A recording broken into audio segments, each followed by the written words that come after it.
দেখো, তোমাদের সামনে যাদের পরীক্ষা, কথার কথা, যারা এসএসসি 26 ব্যাচ আছে তাদের সামনে এসএসসি পরীক্ষা, আবার যারা এইচএসসি 26 ব্যাচ আছো তাদের এইচএসসি পরীক্ষা, কিংবা যারা এইচএসসিতে অর্ধবার্ষিক দিবা কিংবা বার্ষিক যে কোনো পরীক্ষাই হোক, তোমরা একটা সময় গিয়ে নিজেদেরকে অনেক দুর্বল মনে করো যে সময় শেষ হয়ে গেছে, আর পারবো না।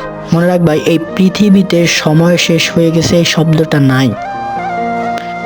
পৃথিবীতে তুমি যেখান থেকেই, যেই মুহূর্ত থেকেই শুরু করবা, ওই মুহূর্ত থেকেই তোমার সময়, এটা বুঝতে হবে। অলওয়েজ নিজের প্রতি আত্মবিশ্বাসী থাকবা যে আমি পারবো। পারবো না আবার শব্দটা কি? অবশ্যই অবশ্যই পারবো, আমার দ্বারা হবে, অ্যান্ড আমি শেষ করতে পারবো।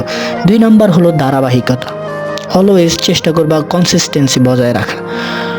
অর্থাৎ তুমি একদিন 18 ঘন্টা পড়লা, একদিন 12 ঘন্টা পড়লা, পুরো এক সপ্তাহ তুমি ফাঁকা বসে আসো পরে, এটা করলে হবে না। তোমার প্রতিদিন তুমি 3 ঘন্টা করেই পড়ো, 6 দিনে বা 7 দিনে 21 ঘন্টা হয়।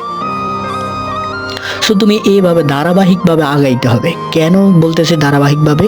বিকজ তোমার মাথা তখন আস্তে আস্তে আস্তে আস্তে ফাংশন শুরু করবে। নাম্বার 3 হলো নিজের প্রতি সৎ থাকতে হবে। অলওয়েজ নিজের প্রতি সৎ থাকতে হবে। সময় ওয়েস্ট করা যাবে না। তুমি এই যে 5 ঘন্টা রিলস চালাচ্ছ কিংবা 5 ঘন্টা ফোন চালাচ্ছ, এটা কি সহজ কথা বলো?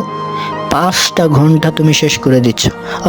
অথচ হতেও পারে যে 5 ঘন্টা তুমি যদি পড়তা, হয়তোবা 1-2টা এমসিকিউ কিংবা অন্যান্য কোশ্চেন তুমি কমন পাইতা। সুতরাং এই 3টা জিনিস অলওয়েজ মাথায় রাখবা: আত্মবিশ্বাস, ধারাবাহিকতা, নিজের প্রতি সৎ থাকা।